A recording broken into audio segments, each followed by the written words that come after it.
Gowan Kilbride, aged 16, had never been much for early rising.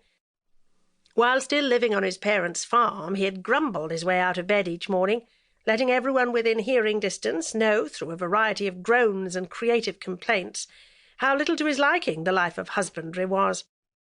So when Francesca Gerard, the recently widowed owner of the largest estate in the area, decided to convert her Scottish great house into a country hotel in order to recoup upon the death duties, Gowan presented himself to her, the very man she would need to wait on tables, officiate behind the bar, and oversee a score of nubile young ladies who no doubt would eventually apply to work as serving girls or maids. So much for fantasy, as Gowan soon discovered, for he had not been employed at Westerbray a week before he realised that the workings of that immense granite house were to be orchestrated solely by a contingent of 4. Mrs. Gerard herself, a middle-aged cook with too much growth of hair on her upper lip, Gowan, and a 17-year-old girl newly arrived from Inverness, Mary Agnes Campbell. Gowan's work possessed all the glamour commensurate with his position in the hotel hierarchy, which is to say that there was virtually none. He was a factotum, a man for all seasons of travail, be it working the grounds of the rambling estate, sweeping the floors, painting the walls, repairing the ancient boiler on a bi-weekly basis, or hanging fresh wallpaper to prepare the bedrooms for their future guests. A humbling experience for a boy who had always seen himself as the next James Bond.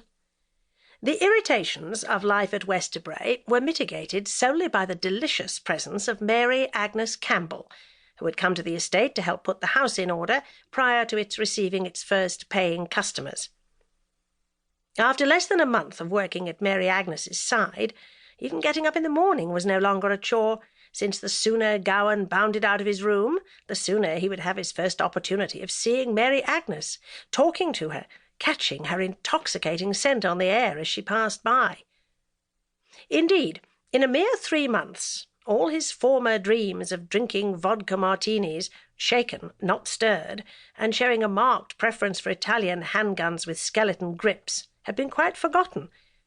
In their place was the hope of being favoured with one of Mary Agnes's sunny smiles, with the sight of her pretty legs, with the agonizing, tantalizing, adolescent hope of brushing up against the swell of her lovely breasts in one corridor or another. All that had seemed quite possible, quite reasonable, in fact, until the arrival yesterday of Westerbray's very first bona fide guests, a group of actors from London, who had come with their producer, their director, and several other hangers-on to work the wrinkles out of a new production. Combined with what Gowan had found in the library this morning, the presence of these London luminaries was making his dream of bliss with Mary Agnes look more remote every moment.